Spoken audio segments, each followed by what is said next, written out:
आज पौष कृष्ण द्वितीया शके 1937 सादर करत आहोत ठाणे वार्ता। ठळक घडामोडी।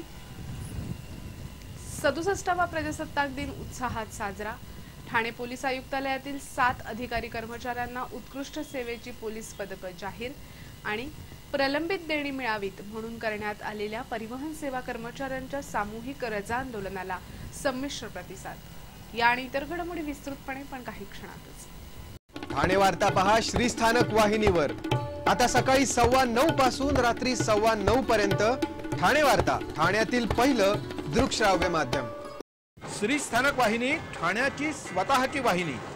ठाण्यातील घडामोडी, कार्यक्रम, वादविवाद, अगदी गाणी, नाटक याचा आनंद घर बसल्या पहा श्रीस्थानक वाहिनी। आपल्या ठाण्याचं हक्काचं व्यासपीठ श्रीस्थानक वाहिनी। ठाणे वार्ता आता संकेतस्थळावर देखील ठाणेवार्ता.com वर क्लिक करा आणि ठाण्याच्या घडामोडी जाणून घ्या। ठाण्यातील पहिलं ऑनलाईन माध्यम ठाणेवार्ता.com।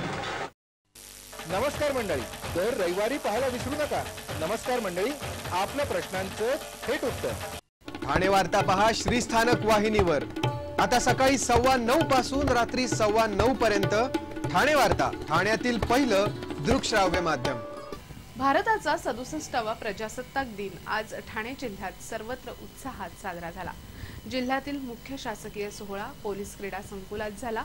जिल्ह्याचे पालकमंत्री एकनाथ शिंदे यांच्या हस्ते ध्वजारोहण करण्यात आलं। 26 जानेवारी 1950 ला भारतीय राज्यघटना लागू झाली म्हणून त्या दिवसापासून प्रजासत्ताक दिन साजरा केला जातो। प्रजासत्ताक दिनाच्या संचलनामध्ये राज्य राखीव दलापासून ठाणे शहर पोलीस, वाहतूक पोलीस, कारागृह रक्षक, गृहरक्षक, कमांडो पथक, बॉम्ब शोधक आणि नाशक पथक, दंगारोधक पथक अशा विविध पथकांचा समावेश होता।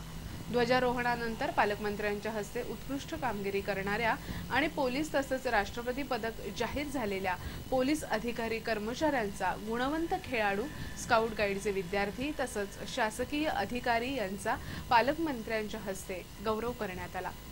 जिल्हाधिकारी कार्यालयात जिल्हाधिकारी अश्विनी जोशी यांच्या हस्ते ध्वजारोहण झालं। ठाणे महापालिकेत महापौर संजय मोरे यांच्या हस्ते ध्वजारोहण झालं। प्रजासत्ताक दिनाच्या निमित्तानं शहरातील विविध चौक, शासकीय कार्यालय, पोलीस स्थानक, विविध शाळा आणि राजकीय पक्षांच्या कार्यालयात ध्वजारोहण करण्यात आलं। प्रजासत्ताक दिनानिमित्त विविध ठिकाणी दिवसभर विविध कार्यक्रमांचं आयोजन करण्यात आलं होतं। इसिसच्या देशविघातक कारवाया हे सर्वात मोठं आव्हान असून त्याचा एकजुटीनं मुकाबला करण्याची गरज पालकमंत्री एकनाथ शिंदे यांनी आज व्यक्त केली। प्रजासत्ताक दिनाच्या 67व्या वर्धापन दिनानिमित्त आयोजित ध्वजारोहण सोहळ्यानंतर बोलताना पालकमंत्र्यांनी ही गरज व्यक्त केली। जिल्हा सुरक्षित ठेवण्याची जबाबदारी आपल्या सर्वांची असून यासाठी सतर्क राहिलं पाहिजे। नागरिकांनी यासाठी पोलीस मित्र बनून काम करणं आवश्यक असल्याचं त्यांनी सांगितलं। इसिस प्रमाणेच राज्यातील दुष्काळाचा सामना करण्यासाठी शासन प्रयत्नशील असून यासाठी तब्बल 10,000 कोटी खर्च केले जात आहेत। जिल्ह्यामधील पाणी टंचाई दूर करण्यासाठी जलयुक्त शिवार, वनराई बंधारे यांचं काम चांगलं झालं आहे। जिल्हा परिषद, कृषी विभाग यांच्या सहभागातून 2000 वनराई बंधारे बांधल्यामुळे 1200 दशलक्ष घनमीटर पेक्षा जास्त पाण्याची साठवणूक करणं शक्य झाल्याचं पालकमंत्र्यांनी सांगितलं। पाण्याच्या दृष्टीने जिल्हा स्वयंपूर्ण करण्यासाठी धरणांचं कामही हाती घ्यावं लागणार आहे। शहापूर तालुका टँकरमुक्त करण्यासाठी इगतपुरीच्या माऊली धरणातून पाणी आणण्याची योजना तसंच बारवी धरणाची उंची वाढवण्याचं काम अंतिम टप्प्यात असल्याची माहिती त्यांनी यावेळी दिली। ठाण्यातील धोकादायक इमारतींच्या पुनर्वसनासाठी समूह विकास योजना लवकरच लागू होणार असून ही योजना मुंबई महानगर विकास प्राधिकरण क्षेत्रात लागू व्हावी यासाठी प्रयत्न करत असल्याचं त्यांनी सांगितलं। जिल्ह्यामध्ये पायाभूत सुविधांचे अनेक प्रकल्प सुरू होणार असून ठाणे मेट्रोचं भूमिपूजन, घोडबंदर रस्त्यावरील वाहतूक कोंडी फोडण्यासाठी उन्नत मार्ग, शेफाटा ते कल्याणफाटा उन्नत मार्ग अशा विविध योजना लवकरात लवकर मार्गी लागण्यासाठी प्रयत्नशील असल्याचंही पालकमंत्र्यांनी सांगितलं। ठाण्यामध्ये लवकरच टाटा कर्करोग रुग्णालय आणि संकरा नेत्र रुग्णालय सुरू होणार असल्याचा पुनरुच्चार पालकमंत्री एकनाथ शिंदे यांनी यावेळी केला। विश्वास सामाजिक संस्थेतर्फे आयोजित करण्यात आलेल्या कल्लोळ ढोलताशा स्पर्धेत भिवंडीच्या शिवाजीनगर ढोल पथकानं प्रथम क्रमांक मिळवत 1 लाख रुपयांचं पारितोषिक पटकावलं। विश्वास सामाजिक संस्थेतर्फे आयोजित करण्यात आलेल्या या स्पर्धेत 15 ढोलताशा पथकांनी आपला सहभाग नोंदवला होता। 23 जानेवारीला 7 पथकांचे तर काल 8 पथकांचं ढोल वादन झालं। यातून 8 पथकांची अंतिम फेरीसाठी निवड करण्यात आली। अंतिम फेरीत पनवेलच्या नाद स्फूर्तीनं 50,000चं द्वितीय तर भाईंदरच्या राजमुद्रा ढोल पथकानं 25,000चं तृतीय क्रमांकाचं पारितोषिक पटकावलं। कल्याणच्या युवा गर्जनानं 15,000चं चौथं पारितोषिक पटकावलं। देवांग चाळके ध्वज, कौशल पोतनीस, सुप्रिया पवार ढोल, अक्षय उमप ताशा यांना उत्कृष्ट वादनासाठी पारितोषिक देण्यात आलं। ठाणे शहराच्या काही भागाचा पाणी पुरवठा उद्या मध्यरात्रीपासून पुढील 24 तास बंद राहणार आहे। 15 जुलैपर्यंत पाणीसाठ्याचं नियोजन करण्यासाठी जलसंपदा विभागानं 30% पाणी कपात केली असून यामुळे हा पाणी पुरवठा बंद ठेवला जाणार आहे। त्यामुळे उद्या म्हणजे बुधवारी 27 जानेवारीला मध्यरात्री 12 ते गुरुवारी मध्यरात्री 12 पर्यंत हा पाणी पुरवठा बंद राहील। यामुळे घोडबंदर, पाचपखाडी, ऋतू पार्क, महागिरी, लोकमान्य नगर, नौपाडा, उथळसर, वागळे इस्टेट, पातलीपाडा, आझाद नगर, डोंगरीपाडा, वाघबीळ, ओवळा, समतानगर, श्रीनगर, इंदिरानगर, गांधीनगर, रेतीबंदर, मुंब्रा आणि कळव्याच्या काही भागाचा पाणी पुरवठा बंद राहील। ठाणे परिवहन सेवेच्या कर्मचाऱ्यांनी आपल्या थकीत देण्यांसाठी आज केलेल्या सामूहिक रजा आंदोलनाला संमिश्र प्रतिसाद मिळाला। परिवहन सेवा कर्मचाऱ्यांनी आंदोलन केल्यास पालिका प्रशासनानं मेसा म्हणजे अत्यावश्यक सेवा कायद्याखाली कारवाई करण्याचा इशारा दिला होता, पण तरीही अनेक कर्मचाऱ्यांनी चक्काजाम करण्याचा प्रयत्न केला। परिवहन सेवेच्या कर्मचाऱ्यांच्या या आंदोलनामुळे आज रस्ते सुने दिसत होते। मधूनच परिवहन सेवेची एखाद दुसरी बस पाहायला मिळत होती। परिवहन सेवेच्या बसेस अगदी छोट्या कारणामुळे आगारातच उभ्या आहेत। त्यामुळे त्याचा परिणाम परिवहन सेवेच्या उत्पन्नावर होतोय आणि उत्पन्न नसल्यामुळे परिवहन सेवेची स्थिती आणखी हलाखीची होतीये। परिवहन सेवेच्या सुमारे 2,25,000हून अधिक कर्मचाऱ्यांची कोट्यवधींची थकीत देणी प्रलंबित आहेत। परिवहन सेवेला महापालिकेकडून निधी दिला जातो, पण गेली अनेक वर्ष अर्थसंकल्पात तरतूद केलेल्या रकमेपैकी तुटपुंजी रक्कमच परिवहन सेवेला देण्यात आली। गेल्या अनेक वर्षापासूनची रक्कम न मिळाल्यामुळे परिवहन सेवेचा विकास रखडला आहे। 600हून अधिक बसची आवश्यकता असताना निम्म्या बसही परिवहनच्या ताफ्यात नाहीत। त्यातीलही निम्म्या बसेस यानं त्या कारणानं रस्त्यावर धावू शकत नाहीत। याचा परिणाम उत्पन्नावर झाला असून परिवहन सेवेच्या कर्मचाऱ्यांचे विविध भत्ते, वेतन आयोग अशी सुमारे 125 कोटी रुपयांची देणी थकीत आहेत। ही देणी मिळावी म्हणून हे सामूहिक रजा आंदोलन करण्यात आलं। ठाणे वार्ता पहा श्रीस्थानक वाहिनीवर।